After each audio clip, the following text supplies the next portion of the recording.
Et pour clore notre page locale, sachez que nous avons le plaisir de recevoir dans cette édition Philippe Blaise, le président du mouvement républicain calédonien, le MRC, et membre fondateur de l'UCF, l'Union pour la Calédonie dans la France.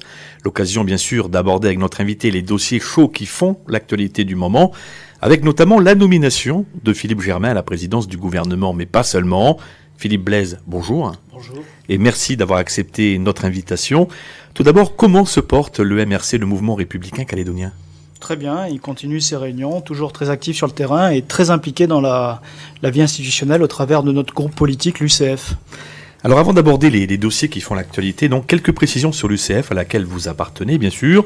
Y a-t-il un commandant, à la barre de ce regroupement de partis politiques ? L'UCF, c'est une réunion de trois forces politiques, le RPC, le MPC, le MRC. Donc on a un fonctionnement qui, par nature, est collégial depuis le début. Maintenant, on a besoin, pour défendre les Calédoniens qui veulent rester français, d'avoir des personnalités fortes pour nous défendre à Paris. Et donc, on est content d'avoir des gens d'expérience, comme Galliano, comme Sonia Baquès, comme Isabelle Lafleur. Mais évidemment, notre credo, c'est que on a besoin en Calédonie d'une rénovation de la pensée politique, et ça passe par un fonctionnement collégial. Moi, je crois en l'intelligence collective, c'est-à-dire qu'il faut des personnalités fortes, mais qui discutent entre elles pour trouver les meilleures solutions pour défendre notre pays dans la France. Les choses sont dites. Alors l'actualité du moment est bien sûr orientée sur la nomination de Philippe Germain à la tête de l'exécutif calédonien, ayant obtenu, on le rappelle, une majorité de 6 voix dans la moitié provenant du FLNKS. Alors depuis, et tout comme le rassemblement FPU, l'USF crie à la trahison. Pourquoi ? Le problème de fond, ce n'est pas qu'un président du gouvernement soit élu avec des voix indépendantistes, puisqu'on a un gouvernement qui est collégial. C'est comme ça que sont faites nos institutions. Le problème de fond, c'est le contexte dans lequel ça se fait. C'est-à-dire qu'en fait, depuis la fin du CGS, il n'y a eu aucune démarche, et je le dis bien, aucune démarche, pour essayer de trouver une solution entre loyalistes de la part de Calédoniens Ensemble. Donc, ce qui se passe aujourd'hui, c'est qu'ils ont fermé la porte à la discussion avec nous, l'UCF, avec le FPU. Ils sont allés faire des démarches de séduction auprès de l'Union calédonienne, auprès du PALICA. On a vu d'ailleurs ce voyage avec Philippe Gomez et Philippe Germain en Corée à l'occasion de l'inauguration de la deuxième ligne de POSCO, enfin de la SNNC. Oui. Et donc tout ça est cousu de fil blanc. C'est-à-dire qu'en fait cette élection, elle se fait dans des conditions malsaines, avec un deal entre Calédonie Ensemble et le FLNKS. Calédonie Ensemble promettant en échange du poste à Philippe Germain, d'avancer sur des dossiers chers aux indépendantistes et qui vont contre les intérêts des loyalistes. Alors pourtant, et de par vos désunions qui durent, on le rappelle, depuis 3 mois au sein de la famille loyaliste, du moins sur ce point, l'attitude et le positionnement du FLNKS étaient pourtant prévisibles et attendus. Oui, on ne peut pas leur reprocher de vouloir trouver une solution. Mais encore une fois, c'est pas ça le problème. Le problème, c'est que nous, on voit clairement des signaux qui nous montrent que Calédonie Ensemble, on a du mal à savoir si c'est un parti loyaliste aujourd'hui. Parce que le message qui a été donné par Philippe Germain, c'est qu'il va favoriser l'examen de l'article 27. Or, l'article 27, c'est un choix politique qui va dans le sens de l'indépendance. Si on transfère l'audiovisuel, si on transfère les collectivités locales, si on transfère l'enseignement supérieur, ils veulent aller dans le sens des attentes du FLNKS sur la mine en favorisant les intérêts de la SMSP au détriment de la SLN, ce sur quoi nous ne sommes pas d'accord. Ils veulent forcer les petits mineurs à alimenter la SMSP et point barre. Et puis, moi, je m'interroge également sur la question du redressement fiscal de la SMSP qui est en cours. On parle de presque 5 milliards. Oui. Est-ce que le président du gouvernement va intervenir dans cette question, va influer sur le travail des services fiscaux ? Ça, c'est une question à laquelle il faudrait qu'il réponde. Eh bien, on lui posera forcément la question lorsque nous aurons l'occasion de l'inviter très d'ailleurs prochainement sur nos ondes. Concrètement, n'est-ce pas vraiment plutôt sur les actes à venir que vous allez pouvoir justifier ou pas vos craintes et votre mécontentement à l'encontre de Philippe Germain et à travers lui, bien sûr, Calédonie Ensemble? Oui, moi je voudrais quand même rappeler une chose, c'est que notre adversaire numéro 1, c'est l'indépendance. C'est-à-dire qu'il y a des partis loyalistes avec qui on peut travailler dans des mairies, dans des collectivités, et il ne faut pas se tromper d'adversaire. Mais nous allons être extrêmement exigeants et nous serons intransigeants.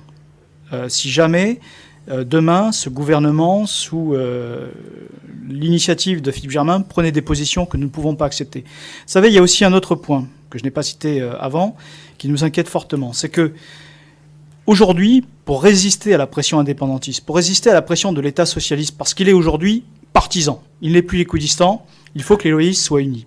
Or, il y a un chantier qu'a ouvert le gouvernement socialiste, qui est la mission Kristallmerl, qui vise, je l'explique, à nous faire travailler avant même qu'on ait fait le référendum pour qu'on puisse demain céder des morceaux des compétences régaliennes. Alors on parle de la justice en l'occurrence. La justice, mais il y a pas que ça. Il y a d'autres questions tout aussi vitales. Et aujourd'hui, le vilain petit canard, le maillon faible dans le camp loyaliste, c'est Calédonie Ensemble, parce qu'il continue à aller à ces ateliers, à ces réunions de travail, en accréditant ce que l'État socialiste veut nous imposer. Et ça pose un vrai problème. Alors, au regard de ce qui vient d'être dit, allez-vous vous allier avec le rassemblement FPU pour faire barrage à Calédonie Ensemble et surtout au FLKS, comme vous venez de le dire? Moi, j'aime pas beaucoup ce terme d'alliance avec le FPU, parce que je voudrais quand même rappeler que si l'UCF existe, ça a été pour dénoncer une coalition qui existait en 2010-2011 entre le Rassemblement et l'Union calédonienne, qui a levé le drapeau FLNKS, qui a fait élire Rocco Amitan au Congrès. Donc il ne faut pas avoir la mémoire courte. En revanche, ce que je peux dire, c'est qu'effectivement, il y a des convergences de vues certaines sur plusieurs dossiers entre nous et le FPU, notamment la politique économique, la politique nickel, la fiscalité, et puis l'attitude vis-à-vis de la mission Merle-Krishna. Donc je parlerai plus, je dirais, de majorité d'idées sur des dossiers où effectivement on constate qu'aujourd'hui nous ne sommes plus équidistants, c'est-à-dire que nous sommes plus en accord avec le FPU, mais il n'y a pas d'alliance politique parce que philosophiquement, dans notre fonctionnement, dans notre façon de faire de la politique, nous ne sommes pas pareils. Quels sont selon vous les dossiers prioritaires à laquelle le gouvernement doit s'atteler très rapidement? Écoutez, quand on écoute les Calédoniens, qu'est-ce qu'ils disent? On sort quand même d'une période de crise institutionnelle et il y a quand même un énorme problème de confiance dans la vie économique. Les gens sont inquiets, les gens se posent des questions. Et puis alors, ce qui s'est passé dans le Nord avec l'incident sur le four, les 2 fours maintenant de KNS, c'est très grave. Le numéro 2, on en parle. Oui. Donc, ce dont on a besoin, c'est de rétablir la confiance. Il faut que les Calédoniens continuent à investir, continuent à croire dans le développement économique de ce pays. Et donc, la priorité, c'est pas de nous faire une politique fiscale comme le veut le FLNKS, d'augmenter l'impôt sur le revenu. C'est pas de faire n'importe quoi pour faire plaisir aux indépendantistes. La priorité, c'est le contraire. C'est de rassurer les gens qui se lèvent tous les matins pour travailler, qui investissent et qui développent ce pays. Alors, retour sur un autre événement politique marquant. Je veux parler de l'avant-projet de loi organique relatif à la consultation sur l'accession de la Nouvelle-Calédonie à sa pleine souveraineté. Vos commentaires? Alors, on a effectivement, sur ces dossiers, beaucoup travaillé. D'ailleurs, tous unis, les 3 partis loyalistes, et je salue le travail qu'on a fait conjointement avec Virginie Ruffnac, avec Philippe Dunoyer, mais d'autres, puisque l'UCF en tout cas a été très, très investi dans ce travail, pour dire à l'État que le projet de loi organique qui nous a présenté ne correspond pas du tout à ce qui avait été pesé lors du dernier comité des signataires. Et il y a 2 problèmes de fond dans ce projet. Il y a la question de qui pourra voter au référendum, plutôt de l'automaticité pour être inscrit sur la liste électorale au référendum. De plein droit. De plein droit. Et la question de qui peut voter au provincial. Je vais commencer par ce sujet. Vous savez qu'il y a eu des demandes de radiation des indépendantistes par milliers, 3000 demandes de radiation effectives l'année dernière et cette année, pour enlever à des gens qui sont citoyens calédoniens, qui ont voté en 2004 et 2009, le droit de vote. Tout cela se fait parce qu'il y a une faille dans la rédaction de la loi organique qui ne correspond pas à ce qui avait été promis par les indépendantistes et par les législateurs lors de l'accord de Nouméa et lors du gel du corps électoral. La règle est simple, les gens qui sont arrivés avant novembre 98, avant le référendum, sont citoyens et peuvent voter. Eh bien, cela aujourd'hui est remis en question par des artifices juridiques en s'appuyant sur une jurisprudence scélérate de la Cour de cassation, et nous exigeons de l'État qu'il corrige la loi organique pour garantir le droit de vote aux gens arrivés avant 98. Ensuite, il y a la question de la préparation du référendum. Là, il n'y a pas de débat sur qui a le droit de voter. Mais il y a une question technique. C'est qu'on ne peut pas demander à 150 000 personnes d'aller s'inscrire, faire des démarches en mairie pour être sur les listes électorales. Donc on a demandé, nous les loyalistes, nous avons demandé à l'État d'introduire ce qu'on appelle l'automaticité. C'est-à-dire qu'on prend des listes électorales ou des fichiers et on dit, ces gens-là, d'office, on les inscrit, ils n'auront pas à faire de démarche. Le comité des signataires avait identifié 4 catégories de personnes pouvant bénéficier de cette automaticité: les jeunes majeurs, les personnes qui ont voté au référendum de 98, les personnes de statut civil coutumier, donc tous les Mélanésiens, et puis ce qu'on appelle les natifs, qui sont donc nés en Calédonie, mais après. Et qui, dans l'accord de Nouméa, sont considérés comme pouvant voter. Eh bien, l'État socialiste n'a retenu que 2 catégories, les gens qui ont voté au référendum et les gens de statut civil coutumier. Et pour nous, c'est une trahison de ce qui a été dit au comité des signataires. Ça revient à donner l'automaticité à 100% des électeurs indépendantistes et à imposer des démarches dont on ne connaît pas la complexité aux électeurs loyalistes. Alors justement, quoi faire aujourd'hui? Où en est-on sur ce dossier? Il se dit que l'État pourrait, entre guillemets, revenir un petit peu sur son positionnement, sur notamment les natifs, ceux qui sont nés après, justement.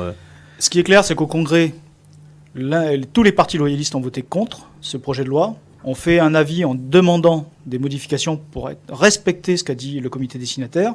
On a pu constater malheureusement, une grande rigidité des indépendantistes. Et on se rend compte qu'aujourd'hui, ils sont en train de marcher en arrière, de retourner en arrière dans leur vision de ce qu'est la citoyenneté, avec des discours que je qualifierais, moi, de racistes, qui sont insupportables. Donc nous avons donné notre avis, et c'est un dû que l'État, effectivement, nous donne l'automaticité pour les natifs et pour les gens sur la liste... pour les natifs, pardon. Voilà. Mais attention, si l'État nous octroie cela, c'est un dû, c'est pas un cadeau. Donc, n'allons pas croire qu'il nous aurait fait une faveur. Nous attendons qu'il modifie également l'article 188. Et s'il ne le fait pas, pour nous, c'est clairement une déclaration de guerre politique. On parle de l'article 188 de la loi organique pour les provinciales, tout à fait. Alors, autre sujet, la conférence économique, sociale et fiscale qui s'est tenue, on le rappelle, à la fin du mois d'août dernier. Les dossiers et les engagements de chacun ont-ils été tenus? Vous savez que le CGS a explosé à cause de la mise en œuvre de l'agenda fiscal et social. Donc, il y a eu un rétropédalage au dernier moment du FPU, à mon grand regret, parce qu'ils ont attendu 48 heures, une semaine, avant le vote, pour nous dire qu'ils n'étaient plus d'accord. C'est pas sérieux. Maintenant, une fois que ça c'est fait, le CGS a explosé. Calédonie Ensemble, aujourd'hui, n'est plus dans une logique de dialogue entre loyalistes. Donc pour moi, les compteurs sont remis à zéro. Je respecte néanmoins le contenu de cet agenda fiscal et social, mais je considère, compte tenu de ma sensibilité économique, que je ne vois pas pourquoi on se précipiterait pour mettre en place des mesures que je qualifierais de vexatoires pour le monde économique, comme par exemple les plus-values immobilières ou d'autres questions, tant qu'on n'a pas mis en place la vraie mesure fondamentale que nous attendons tous, qui est la mise en place de la TVA. C'est la question sur laquelle justement j'allais venir aujourd'hui. Vous y croyez encore à la TVA ? Mais c'est pas que j'y crois, c'est que c'est une absolue nécessité. Tous les experts qui sont venus, les économistes, nous ont dit que notre système fiscal est archaïque, contre-productif, qu'il encourage la vie chère, donc on a besoin de mettre en place une TVA. Et je voudrais aussi rappeler une chose. Si nous avons été obligés de mettre en place une CCS, qui est l'équivalent de la CGS métropolitaine sur les salaires, c'est parce qu'on n'avait pas l'outil TVA. Si on avait eu l'outil TVA, on aurait augmenté d'un point la TVA pour avoir le même rendement pour pouvoir payer les minimums vieillesse. Oui. Moi, ce que je dis, c'est que demain, si on met en place la TVA, eh bien, on est en possibilité technique de supprimer la CCS sur les salaires. Et ça, c'est très important. Donc, il faut que les syndicats nous soutiennent dans cette proposition. Il faut travailler en 2015 sur la TVA de façon à enlever cette charge qu'on a dû par nécessité imposer aux salariés. Est-ce que justement par rapport à la taxe, la TVA, est-ce que des démarches sont en cours, un travail est en cours? Parce que vraisemblablement, le rassemblement FPU disait qu'ils avaient commencé à y travailler et qu'ils espéraient justement que Calédonie Ensemble, ce qui a d'ailleurs donné lieu à tous les problèmes que l'on sait au niveau du Congrès, allait aller dans leur sens. Alors, est-ce qu'aujourd'hui on y va? Mais c'est le silence radio total. Oui. Il n'y a rien qui a été fait. On a inscrit quelques clopinettes au budget pour prévoir des travaux là-dessus. Mais moi, je pense qu'on peut vraiment s'interroger sur la volonté de Calédonie Ensemble de travailler sur le sujet, alors qu'il est fondamental. On ne va pas s'y prendre en novembre pour le mettre en décembre. Donc, il faut le faire tout de suite. Et on va les attendre au tournant sur cette question-là. Est-ce que vous avez un retour au niveau des syndicats de patrons et des syndicats de salariés sur ce sujet? Silence radio. Pas du tout consulté. Or, vous savez que mettre en place la TVA, ça veut dire préparer les entreprises, changer les logiciels, s'assurer que le monde économique est prêt à faire cette transition. Rien n'a été fait, donc c'est quand même très inquiétant. Philippe Blaise, merci. Je rappelle que vous êtes le président du mouvement républicain calédonien, le MRC, et membre fondateur de l'UCF, et que vous avez bien entendu un micro ouvert à Radio Océane. Merci à vous. Merci.